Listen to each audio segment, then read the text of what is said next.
Our top story, of course, is the implementation of President Trump's new tariffs. All U.S. trading partners will face a 10% baseline levy, which goes into effect in just days. And reciprocal tariffs against countries the president calls the worst offenders begin next week.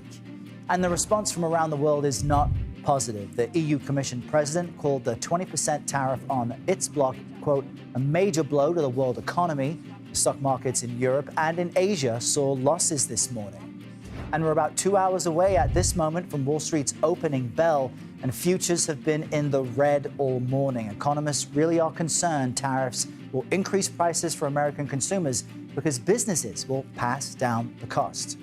We have team coverage of this for you, following every angle. You're looking at Kelly O'Grady, who will dig into when the U.S. will feel the impact from all this. But let's begin with Ed O'Keefe on the right side of your screen, joining us from the White House. Good morning, Ed. So break down those big boards the president used as props. What is the Trump tariff plan?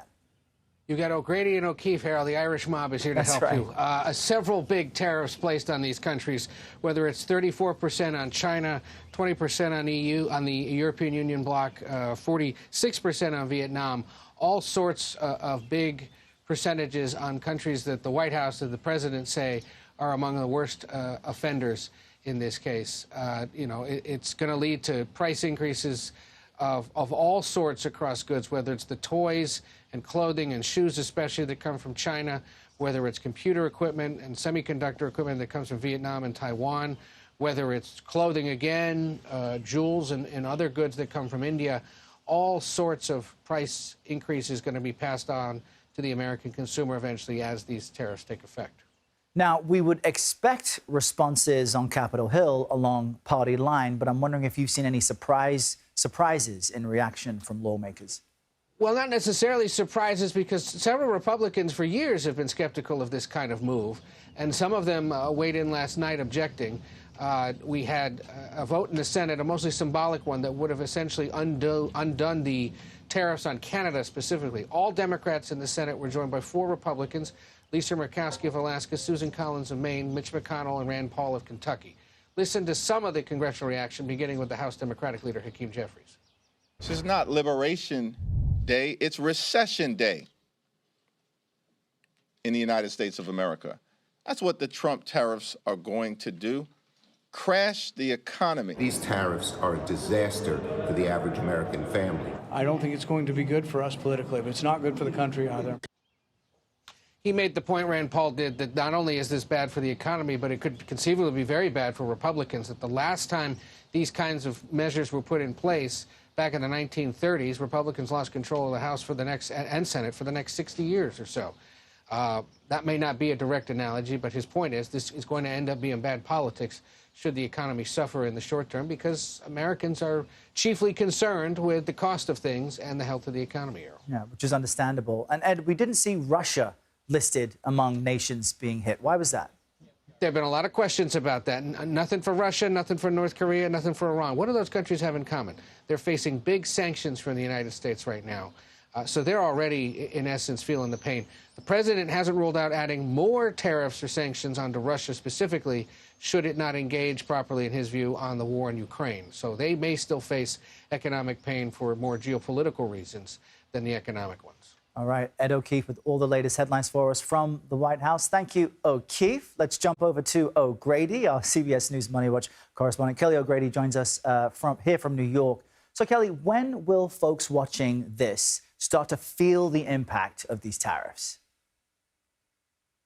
So it's really going to depend on the industry. You know, Ed mentioned a number of different products that are going to see increases from different countries.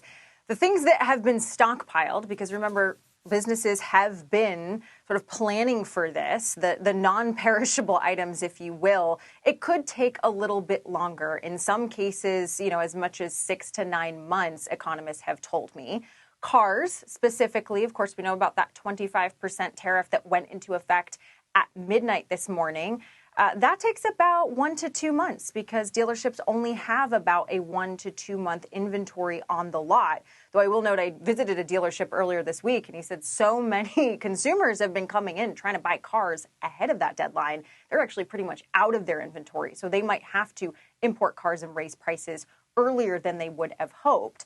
And then you have the perishable food items that we get from, a lot of that's from Canada and Mexico, which aren't subject to additional tariffs, but other places like South America and Europe, those are things you can't stockpile, and you would see increased pretty immediately at the grocery store. The other part of this, though, is how much do businesses decide to pass on to the consumer in terms of that increased tariff? And so that will also factor into this because they're dealing with a lot of challenges about planning and wanting to ensure that the consumer still buys their goods, Errol.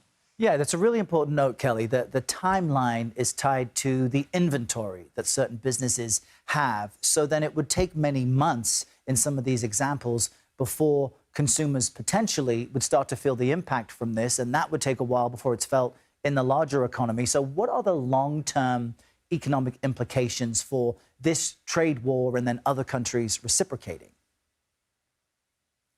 Okay, so a couple of things. We talk about inflation a lot because when prices go up, that's when you see inflation rise. So that's one thing. The other thing is sort of what we like to call soft data, which is consumer sentiment, how consumers feel about the economy. We know from recent surveys that tariffs are very much causing anxiety amongst American consumers. And I bring that up because how consumers feel may impact how they spend. And so if you start to see consumers pull back because of those higher prices or because they expect things are going to cost more in the long run from these tariffs, that's where you could see slowing growth because consumer spending drives 2/3 of our economy. Now, the other long-term implications are if companies decide to manufacture more products in the U.S., that could mean a more domestic-focused supply chain. It could mean more American jobs. But again, that's sort of the long-term piece of this that the White House has been touting, but there is some short-term pain. Thing that I will highlight, though, Errol, is could also be a negotiation. I will note some of these tariffs don't go into effect next week, and we do know the EU is going to be talking to the White House later this week. So there's also that part of it to think about. So then if someone's watching this, they're getting nervous, consumer sentiment is pulling back a bit. What can someone do who's watching this now to mitigate expected increased costs? Anything?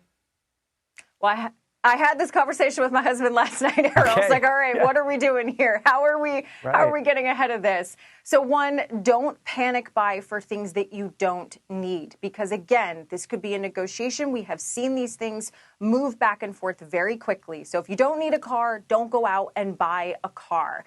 But things that you can start to do is maybe go to one of those wholesalers, right, where you can buy in larger amounts, like a Costco, for example, and you can sort of start to stockpile some of those items if that fits within your budget. But what I will say is, we talked at the top of this segment that we're going to see this take a little bit of time. So just look at your finances, look at your budget, look at how things are changing over the next few months. And if there are specific things that are increasing, that are important to your budget, look around for alternatives that cost less, different brands, private label brands, instead of those big brand names that you might see at the store. Those are a couple of tips. Yeah, really good advice and conversations happening all over the country at this moment. Kelly O'Grady, great to see you. Thanks so much.